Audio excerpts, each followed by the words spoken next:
Halo sahabat GTK di mana saja berada, jumpa lagi bersama saya di channel Meki dan Chunha Official.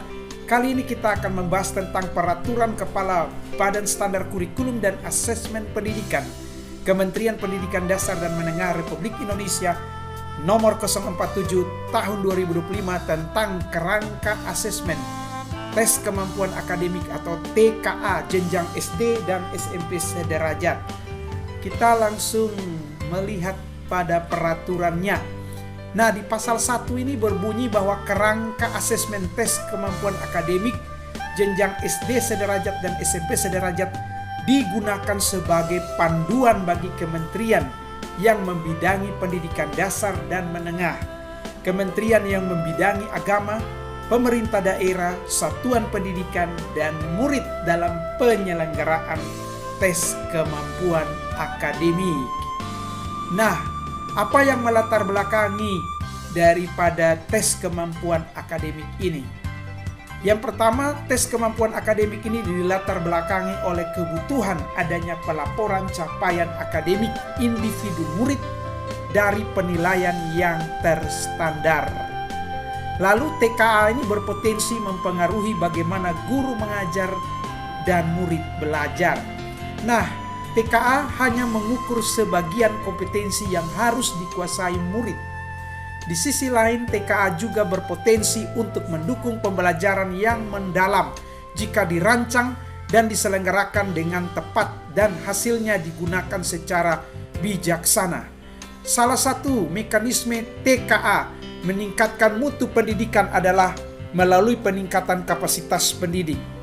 TKA digunakan sebagai acuan pendidik dalam merancang pembelajaran, serta ketika TKA menjadi model bagi pendidik tentang cara menilai pemahaman konseptual, pemecahan masalah, dan kemampuan bernalar atau higher order thinking.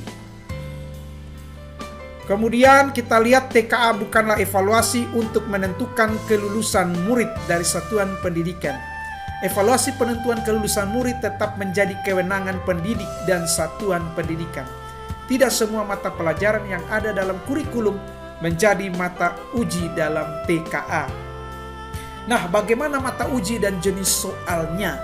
Nah, mata uji untuk TKA jenjang SD dan SMP sederajat itu mencakup 2 mata pelajaran, yaitu Bahasa Indonesia dan Matematika. Jenis soal dalam TKA mencakup soal tunggal dan soal grup. Soal tunggal merupakan soal yang berdiri sendiri, tidak terkait dengan soal-soal lain. Soal grup adalah sekumpulan soal yang mengacu pada sebuah stimulus yang sama. Ada 3 bentuk soal dalam TKA. Yang pertama adalah pilihan ganda sederhana, yang kedua pilihan ganda kompleks, yang ketiga adalah pilihan ganda kompleks model kategori. Nah, selanjutnya kita lihat pada muatan dan kompetensi yang diujikan. Di jenjang SD ada Bahasa Indonesia, di mana TKA Bahasa Indonesia ini difokuskan pada salah satu keterampilan berbahasa, yakni membaca. Nah, muatan dalam keterampilan membaca ini diujikan pada 2 jenis teks, yaitu teks informasi dan teks fiksi. Lalu selanjutnya kita lihat pada kompetensinya. Nah, aspek-aspek yang dilihat dalam kompetensi ini ada 3. Yang pertama adalah pemahaman tekstual, yang kedua pemahaman inferensial, dan yang ketiga evaluasi dan apresiasi. Nah, di sini sahabat guru di mana saja berada bisa melihat tentang tabel terkait dengan kompetensi pada bidang atau pada mata pelajaran Bahasa Indonesia jenjang SD.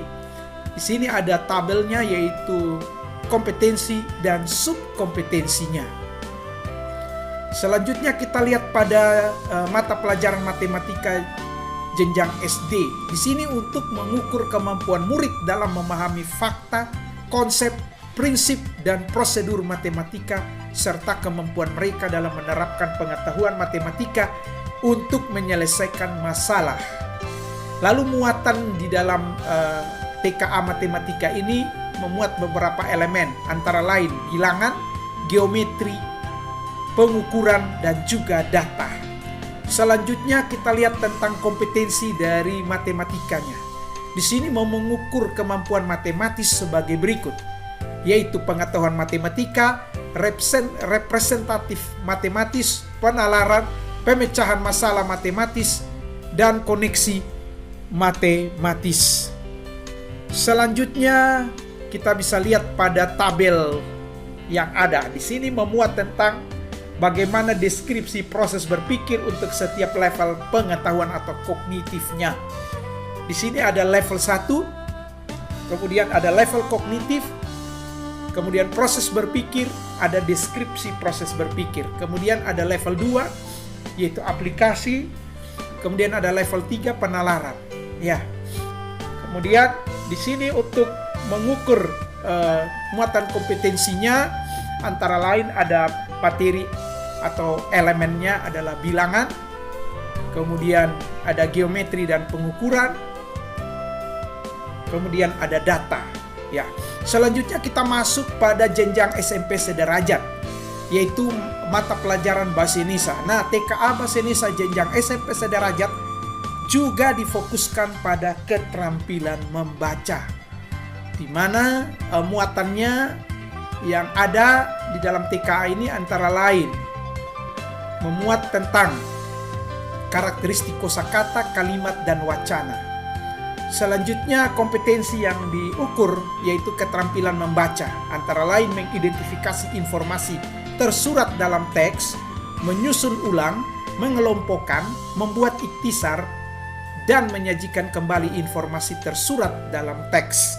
Kemudian mengidentifikasi dan menyimpulkan informasi tersirat dalam teks, menilai gagasan, fakta, atau opini dalam teks, dan menanggapi isi teks, merefleksi diri dengan tokoh atau kejadian, dan menanggapi bahasa penulis dalam teks.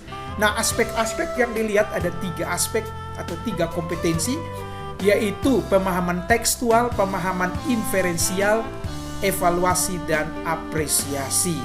Lalu kita lihat di sini untuk terkait penjabaran dari subkompetensi, antara lain dari tabel yang ditampilkan, yaitu ada kompetensi pemahaman tekstual, pemahaman inferensial, evaluasi, dan apresiasi. Lalu kita selanjutnya masuk pada mata pelajaran matematika pada SMP sederajat. Nah, TKA Matematika SMP sederajat juga mengukur kemampuan murid dalam memahami fakta, konsep, prinsip, dan prosedur matematik, serta kemampuan mereka dalam menerapkan pengetahuan matematika untuk menyelesaikan masalah. Nah, muatannya meliputi dalam pembelajaran matematika ini dipelajari murid baik pada kurikulum 2013 dan kurikulum Merdeka.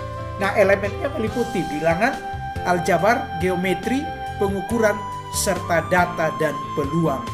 Kemudian kita lihat pada tes kemampuan akademik pada matematik SMP sederajat ini mau mengukur kemampuan matematisnya, yaitu pengetahuan matematika, representatif matematis, penalaran dan penggunaan logika matematis, pemecahan masalah matematis, dan koneksi matematis. Lalu ini adalah tabel yang ditampilkan.